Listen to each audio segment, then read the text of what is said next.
Hi guys, we are going to finish The Thief of Always today, chapter 26. Just so happens to be my favorite number. So, all right, this is chapter 26, Living Proof. I'll show you this little picture here because we know there was a picture with every single chapter. And here we go. So start to kind of think about how any more ways that Harvey has changed and any other adjectives that we could use to kind of describe how he has changed and developed as a character throughout the story. The wall of mist still hovered at the edge of Hood's domain, and it was there that the survivors gathered to say their farewells. So, because all those people, all those children that had been in the holiday house for so long really got to know each other. They're finally not going to be together, and so they're saying their goodbyes. None quite knew what adventures lay on the other side of the mist, of course. Each of the children had come into the house from a different year. Would they all find that age, give or take a month or two, awaiting them on the other side? Even if we don't get the stolen years back, Lulu said as they prepared to step into the mist, we're free because of you, Harvey. There were murmurs of thanks from the little crowd and a few grateful tears. Say something, Wendell hissed to Harvey. Why? Because you're a hero. I don't feel like one. So tell them that. Harvey raised his hands to hush the murmurs. I just want to say, we'll probably all forget about being here in a little while. A few of the children said, no, we won't, or we'll always remember you. But Harvey insisted. We will, he said. We'll grow up and we'll forget. Unless what? Asked Lulu. Unless we remind ourselves every morning, or make a story of it, and tell everyone we meet. They won't believe us, said one of the children. That doesn't matter, said Harvey. We'll know it's true, and that's what counts. This met with approval from all sides. Now let's go home, said Harvey. We've wasted too much time here already. Wendell nudged him in the ribs as the group dispersed. What about telling them you're not a hero? He said. Oh, yeah, said Harvey with a mischievous smile. I forgot about that. The first of the children were already braving the wall of mist, eager to put the horrors of Hood's prison behind them as soon as possible. Harvey watched them fading with every step they took and wished he'd had a moment to talk to them, to find out who they were and why they wandered into Hood's grip. Had they been orphans with no other place to call home? Or runaways like Wendell and Lulu? Or simply bored with their lives the way he'd been bored and seduced by illusions? So they all had a different reasoning for being intrigued and being pulled into this holiday house. And Harvey was just that he was bored with his life. Wendell and Lulu ran away. He would never know. They were disappearing one by one until there was only Lulu, Wendell, and himself left on the inside of the wall. Well, Wendell said to Harvey, if time really is set to rights out there, then I'm going back a few more years than you. That's true. If we meet again, I'm going to be a lot older. You may not even know me. I'll know you, Harvey said. Promise? Said Wendell. I promise. With that, they shook hands and Wendell made his departure into the mist. He was gone in 3 strides. Lulu sighed heavily. Have you ever wanted 2 things at the same time? She asked Harvey. But you knew you couldn't have both of them? Once or twice, said Harvey. Why? Because I'd like to grow up with you and be your friend, she replied. But I also want to go home. And I think in the year that's waiting for me on the other side of the wall, you haven't even been born. Harvey nodded sadly, glancing back toward the ruins. I guess we do have one thing to thank Hood for. What's that? We were children together, he said, taking hold of her hand, at least for a little while. Lily tried to smile, but her eyes were full of tears. Let's go together as far as we can, Harvey said. Yes, I'd like that, Lulu replied. And hand in hand, they walked toward the wall. At the last moment, before the mist eclipsed them, they looked around at each other, and Harvey said, home. Then they stepped into the wall. For the first stride, he felt Lulu's hand in his. But by the second stride, it had grown faint. And by the third, when he stepped out into the street, it and she had gone completely delivered back into the time from which she'd stepped all those seasons ago. Harvey looked up at the sky. The sun had set, but its pinkish light still found the ribs of cloud laid high above him. The wind was gusty and chilled the sweat of fear and exertion on his face and spine. Teeth chattering, he started home through the darkening streets, uncertain what awaited him. It was strange that after so many victories, the simple business of walking home should defeat him. But defeat him it did. After an hour of wandering, his wits and strength, which had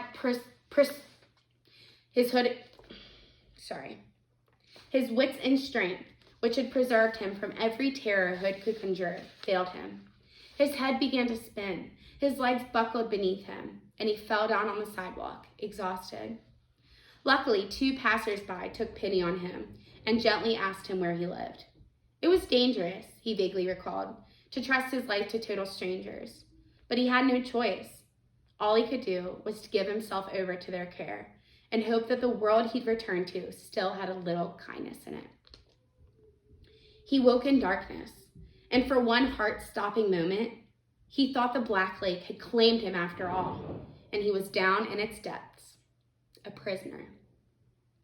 Crying out in terror, he sat up, and to his infinite relief, saw the window at the bottom of his bed, the curtain slightly parted, and heard the light patter of rain upon the sill.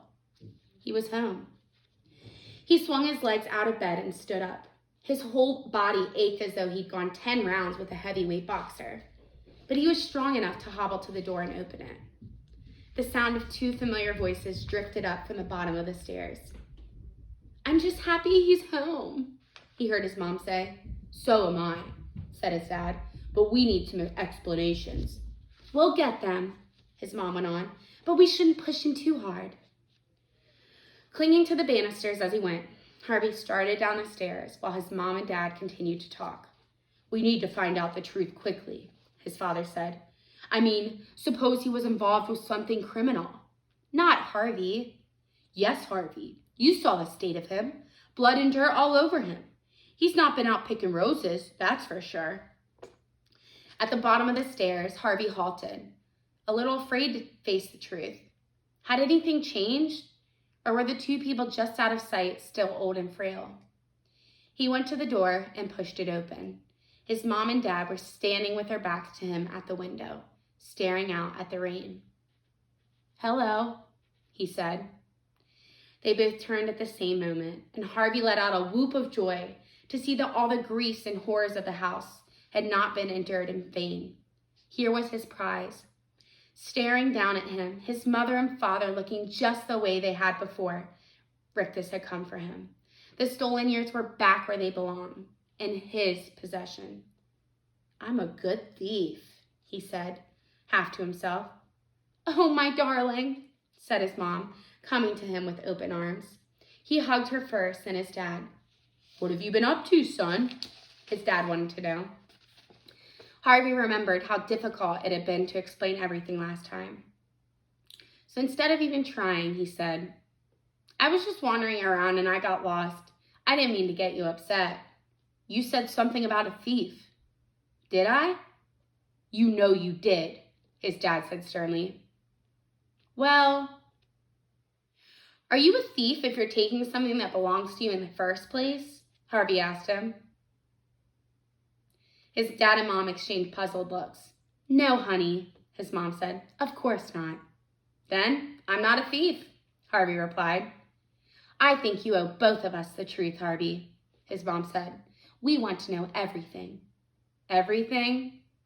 "Everything," said his dad. So he told him the whole tale, just as they'd asked, right from the beginning. And if their expressions had been doubtful the last time he'd related his adventures, they were incredulous now. "Do you really expect us to believe all of this?" His father broke in while Harvey was talking about meeting Hood in the attic.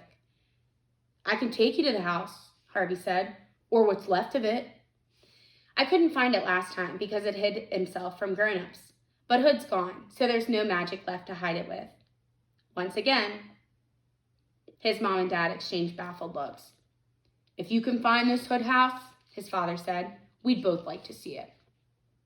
They set out early the following day, and this time, just as Harvey had expected, the way back to the house was not concealed by magic. He found the streets that Rictus had first led him along easily enough, and very soon the gentle slope on which the house had once stood came into view. That's it, he said to his mom and dad. The house stood there. It's just a hill, Harvey, his dad said, a hill covered in grass.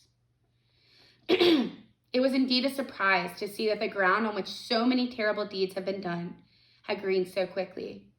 It all looks rather pretty, his mom said as they came to the place where the mist wall had stood. The ruins are under there, I swear, Harvey said, venturing onto the slope. I'll show you. Come on. They weren't the only visitors here today. There were several kite flyers plying the wind at the top of the ridge, a dozen or more dogs romping around, children laughing as they rolled down the slope, even a pair of lovers whispering in each other's ears. Harvey resented the presence of all these people. How dare they romp and laugh and fly their kites here, he thought, as though it were just another hill. He wanted to tell them all that they were cavorting on the ruins of a vampire's house and see how quickly that wiped the smiles off their faces.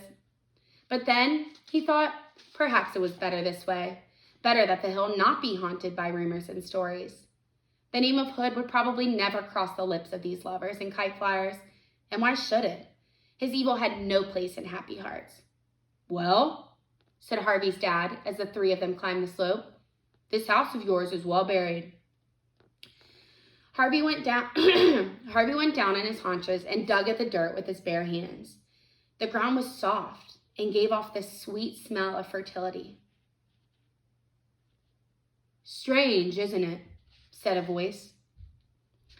He looked up from his labors, both his fists full of dirt. A man a little older than his father was standing a few yards from him, smiling. What are you talking about? Harvey said.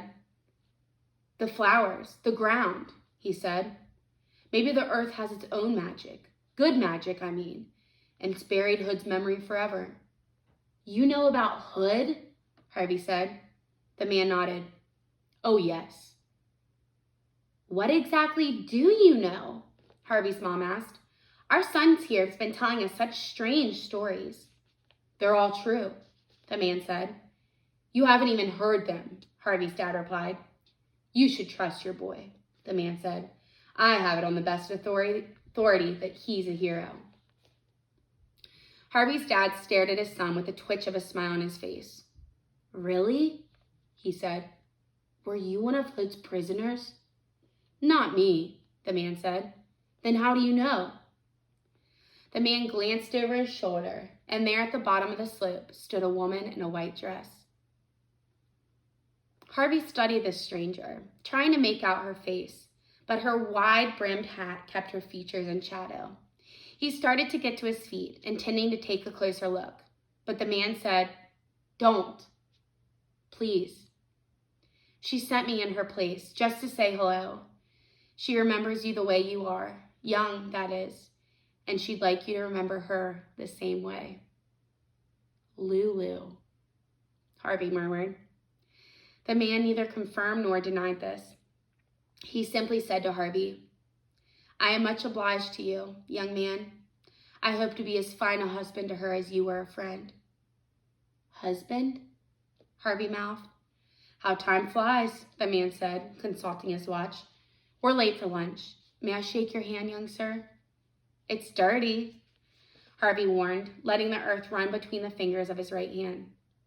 What could be better between us, the man replied with a smile, than this healing earth?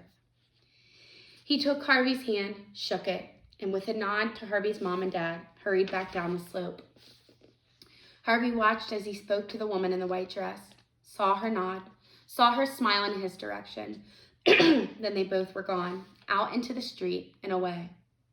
Well, said Harvey's dad, it seems like your Mr. Hood existed after all.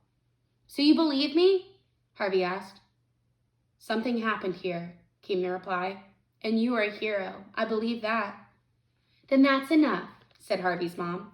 You don't have to keep digging, sweetie. Whatever's under there should stay buried. Harvey was about to empty his left hand of dirt when his dad said, "Let me have that," and opened his hand. "Really?" said Harvey. "I've heard a little good's magic's always useful," came his father's reply. "Isn't that right?" Harvey smiled and poured a fistful of earth into his father's palm. "Always," he said. The days that followed were unlike any Harvey had ever known. Though there was no more talk of Hood or of the house or of the green hill upon which it had once stood, the subject was a part of every look and laugh that passed between him and his parents. He knew they only had the vaguest sense of what had happened to them, but they were all three agreed on one thing, that it was fine to be together again.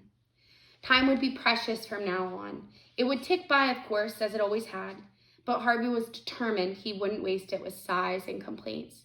He'd fill every moment with the seasons he'd found in his heart, hopes like birds on a spring branch, happiness like a warm summer sun, magic like the rising mist of autumn, and best of all, love. Love enough for 1,000 Christmases. The end. I'm gonna cry. It's one of my favorite books ever, ever, ever, ever, ever. And I love the ending. It like almost brought me to tears. So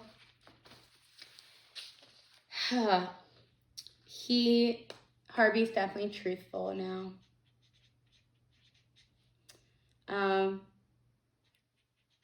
Enjoying life.